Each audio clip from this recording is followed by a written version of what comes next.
સ્મિતાબેન મંગલપરા મારા રસોડામાં તમારું સ્વાગત કરું છું। આજે આપણે બનાવશું લીલા ધાણાની ભાજી। તો ચાલો બનાવીએ। આજે આપણે બનાવશું લીલા ધાણાની ભાજી। એકદમ ફ્રેશ મેં ધાણા લઈ લીધા છે। એની માટે મેં 1 ચમચી ચણાનો લોટ, લસણવાળી ચટણી, આદુ મરચાંની પેસ્ટ, આપણે એકદમ આખું લસણ લીધું છે વઘાર માટે, 1 ચમચી ગોળ અને 1 ટમેટું સમા કટ કરીને મેં લીધું છે। હવે આપણે વઘાર કરશું। આપણે 3 પાવડા તેલ નાખશું વઘાર માટે।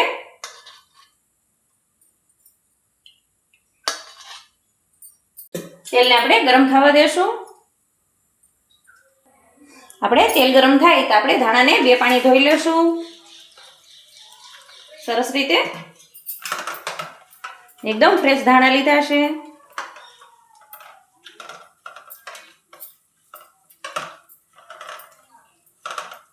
એ ધોઈને નીતરવા મૂકી દીધા છે। 2 પાણી સરસ ફ્રેશ ધોઈ લીધા છે। આપણે તેલ આવી ગયું છે।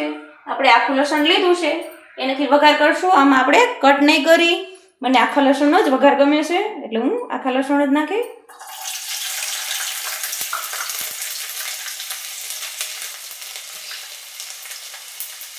એનો સ્વાદ ખૂબ જ સરસ આવે છે।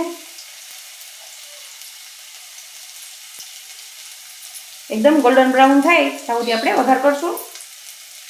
આપણે गोल्डन ब्राउन થઈ ગયું છે। 1 ચમચી આપણે હિંગ નાખશું,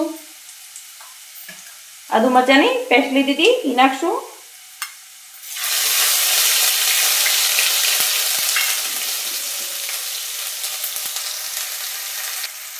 એમાં કટ કરેલું ટમેટું નાખશું અને મિક્સ કરી લેશું। થોડી વાર માટે આપણે ચડવા દેશું।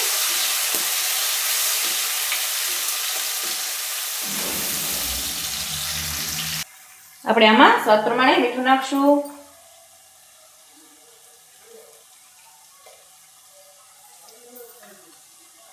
અડધી ચમચી હળદર નાખશું, આપણે 1 મોટી ચમચી લસણવાળી ચટણી લીધી છે એ પણ નાખશું। બધું મિક્સ કરી લેશું।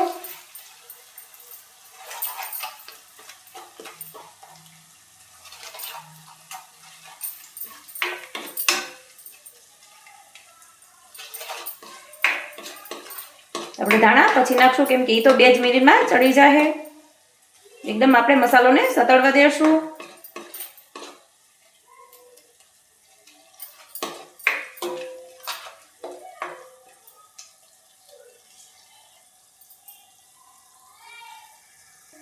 આપણો મસાલો એકદમ ચડી ગયો છે। હવે આપણે 2 પાણી ધાણા ધોયા હતા એ નાખી દઈશું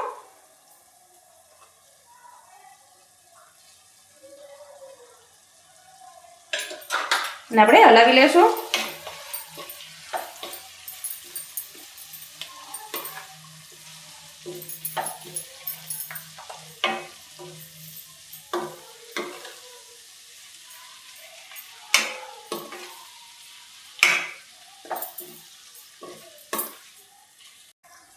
એક ચમચી આપણે ચટણી નાખશું।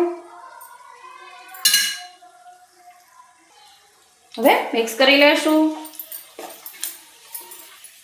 આ 2 થી 3 મિનિટમાં બનીને પણ તૈયાર થઈ જાય છે। આમાં આપણે થોડો ગોળ પણ નાખશું। ગળપણ માટે આમાં આપણે ગોળ નાખીને સરસ રીતે મિક્સ કરી લેશું। ખાવામાં ખૂબ જ મીઠી લાગે છે। આમાં આપણે થોડું પાણી નાખશું।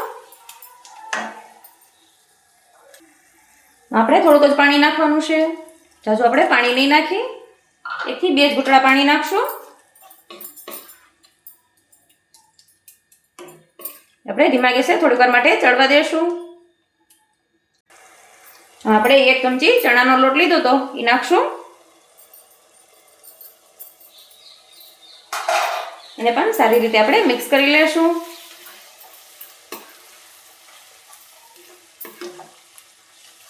ખાવામાં ખૂબ જ મીઠી થાય છે। આપણે આમાં ખટાશ, મીઠાશ ને તીખાશ ત્રણેયનો સ્વાદ રાખ્યો છે। આપણે બનીને તૈયાર થઈ ગઈ છે। જોઈ શકો છો એકદમ સરસ લચકા જેવી બનીને તૈયાર થઈ છે। આની યારે તમે ભાખરી કે બાજરાનો રોટલો 2 થી 3 ની સાથે ખાઈ શકો છો। ખાવામાં ખૂબ જ મીઠી લાગે છે। આપણે બનીને તૈયાર થઈ ગઈ છે। આપણે ગેસ બંધ કરી દેશું। તેલ પણ ઉપર આવી ગયું છે.